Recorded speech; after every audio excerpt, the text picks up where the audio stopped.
Israel अपना influence Azerbaijan में बढ़ाने की कोशिश कर रहा है, और तीसरा रशिया का जो इन्फ्लुएंस था सेंट्रल एशिया में 2008, 9 या 10 तक, वो आहिस्ता आहिस्ता हमें मध्यम, वो आहिस्ता आहिस्ता हमें कम होता हुआ नजर आ रहा है। अब सवाल ये पैदा होता है कि रशिया क्या करे, रशिया के पास क्या ऑप्शंस हैं, रशिया क्या कर सकता है।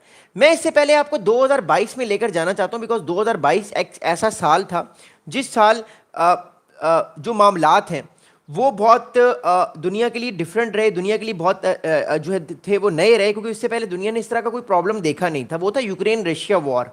2022 से पहले रशिया अपना जो इंटरेस्ट था वो सेंट्रल एशिया में लेता था, और वो बहुत अहम प्लेयर था।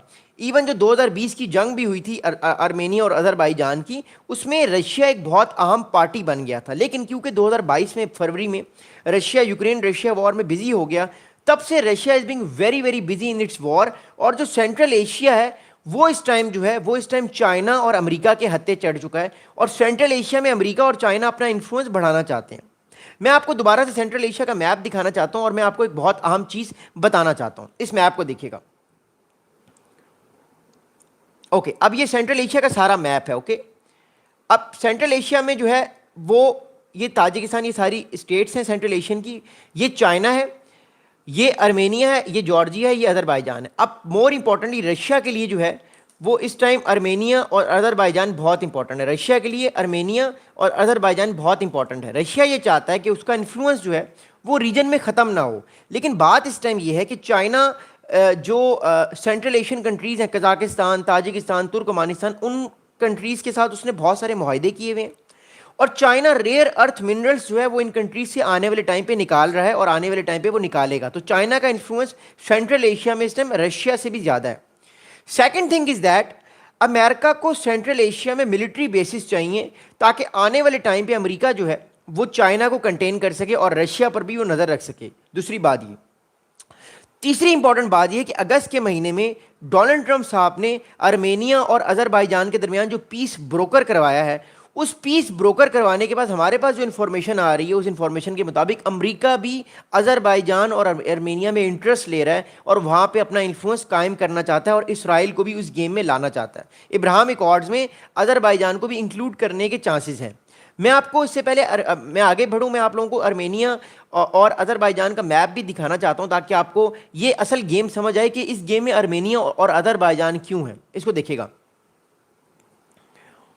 ओके, ये मैं आपको एक मैप दिखा रहा हूं। I think okay it is more suitable. Okay, अब ये आप मैप देखिएगा, ये आर्मेनिया और अजरबैजान का मैप है। ओके, ये रशिया है। रशिया और अजरबैजान एक दूसरे के साथ जो है वो बॉर्डर शेयर करते हैं। ये कैस्पियन सी है, ये अजरबैजान है, और ये जो है ये आर्मेनिया है। ये आगे टर्की आ जाता है, और ये आगे जॉर्जिया है।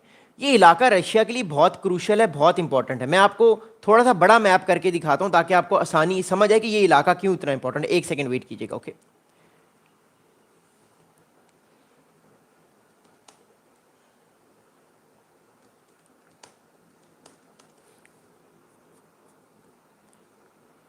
अब मैं आपको एक और मैप दिखा रहा हूँ। ओके, अब ये मैप आपके लिए और आसान होगा समझने के लिए, आपके लिए और चीज़ें आसान होंगी इस मैप को देख के। आप लोग इतना प्यार दे रहे हैं, I am so thankful, I am so blessed to have you, thank you.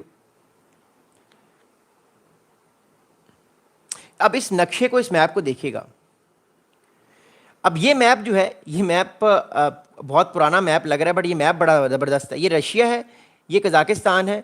Russia के प्रेसिडेंट जो इस टाइम पुतिन है, वो इस टाइम ताजिकिस्तान के दौरे पर हैं। ओके, वो इस टाइम ताजिकिस्तान गए हुए हैं। ओके, लेकिन याद रखिएगा रशिया के लिए ये सारे का सारा सेंट्रल एशिया इंपॉर्टेंट है, क्योंकि ये कैस्पियन सी है, और फिर ये अजरबैजान और आर्मेनिया भी बहुत इंपॉर्टेंट है। तो अजरबैजान और आर्मेनिया भी रशिया के लिए बहुत इंपॉर्टेंट है। इसलिए रशिया की मुलाकात हुई है अजरबैजान के प्रेसिडेंट से अभी। और ये कैस्पियन सी है, ये तुर्कमानिस्तान है, और ये नीचे ईरान है। ये जितना इलाका सारा आप देख रहे हैं, central Asia plus Pakistan, Afghanistan, ये सारा इलाका रशिया के लिए इंपॉर्टेंट है। इसलिए रशिया दोबारा से इसको अपने इन्फ्लुएंस में लेकर आने की कोशिश कर रहा है। But the problem is that कि रशिया बाकी जंगों में इतना बिजी है, खासतौर पे यूक्रेन की वॉर में, कि रशिया को वक्त नहीं मिल पा रहा कि वो इस इलाके में दोबारा आए।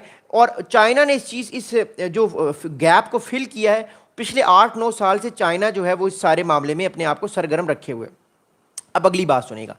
अगली बात यह है कि जो पुतिन है वो ये चाह रहे हैं कि दोबारा से central Asian states plus Azerbaijan, Armenia, इन कंट्रीज़ में भी दोबारा से रशिया का दोबारा से वही इन्फ्लुएंस हो जो कि सोवियत ईरा में होता था या उसके बाद भी होता रहा।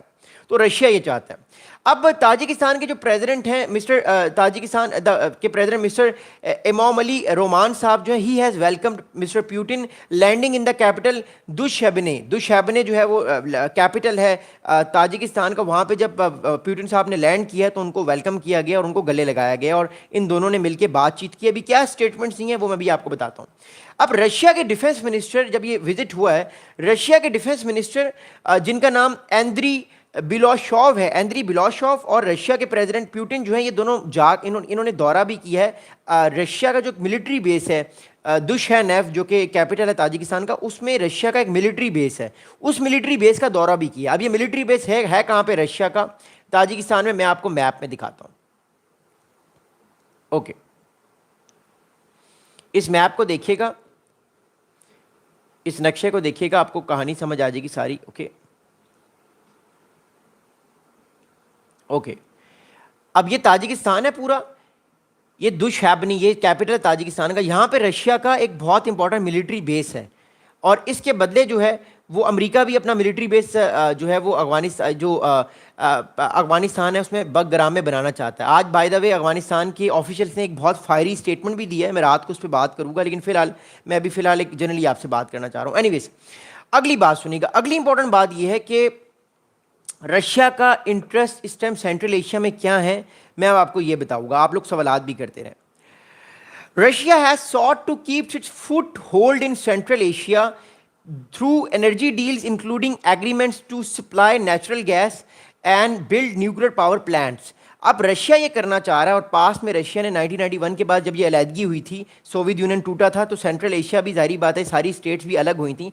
तब से रशिया बहुत सारी मीटिंग्स होस्ट कर चुका है। रशिया ये चाहता है कि वो सेंट्रल एशिया में अपना जो उसका ट्रेड का मार्क है उसको बढ़ाए, सेंट्रल एशिया में अपने पॉलिटिकल इन्फ्लुएंस को दोबारा से बढ़ाए, सेंट्रल एशिया में रेयर अर्थ मिनरल्स को एक्सट्रैक्ट करे, सेंट्रल एशिया में जो है वो एनर्जी डील्स करे और बहुत बड़े बड़े न्यूक्लियर पावर प्लांट्स बनाए, जिससे रशिया का जो इन्फ्लुएंस है, जो क्लाउड है, वो दोबारा से उठे। रशिया बेसिकली अपने आप को दोबारा उसी तरह एक्सपैंड करना चाह रहा है जिस तरह आपको याद होगा सोवियत यूनियन के टाइम पे था। अब वो कर नहीं पा रहा क्योंकि उसके पास वो पावर नहीं है, वो ताकत नहीं है। चाइना रशिया के मुकाबले में अपना इन्फ्लुएंस दुनिया में बढ़ा रहा है, जिससे रशिया एक कंपटीशन फील कर रहा है और रशिया भी चाहता है कि वो भी अपने इन्फ्लुएंस को दोबारा से सेंट्रल एशिया में लेकर आए। तो ये बेसिकली एक great power politics central Asia में भी चल रही है।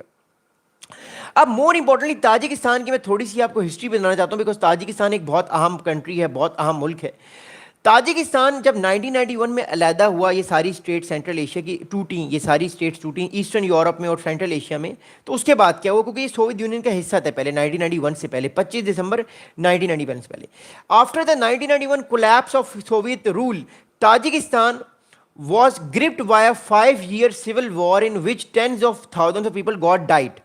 अब ताजिकिस्तान जो है वो एक सिविल वॉर में भी रहा है कि आपस में लोगों की लड़ाई आपस में रही है बिकॉज ऑफ पावर प्ले। अब वो सिविल वॉर जो थी वो ताजिकिस्तान में तब लड़ी गई जब सोवियत यूनियन टूटा। 92 से लेकर 97 तक, अगले 5 साल तक ये सिविल वॉर चलती रही और इसमें हज़ारों लाखों लोग मारे गए। उसके बाद हालात जो हैं वो फिर बेहतर हो गए। अब मोर इम्पॉर्टेंटली जो इस टाइम रशियन डिफेंस मिनिस्टर है, इनका नाम है मिनिस्टर एंड्री बिशोहॉव। एंड्री बिशोहॉव साहब जो हैं ये रशिया के डिफेंस मिनिस्टर हैं। इन साहब ने रिसेंटली एक स्टेटमेंट भी दिया है और इन साहब ने रिसेंटली मिलिट्री जो है वो कोऑपरेशन की बात भी की है। The Russian defence minister mister Andrei said that talks the Russia has held talks on military cooperation with his Tajik opposite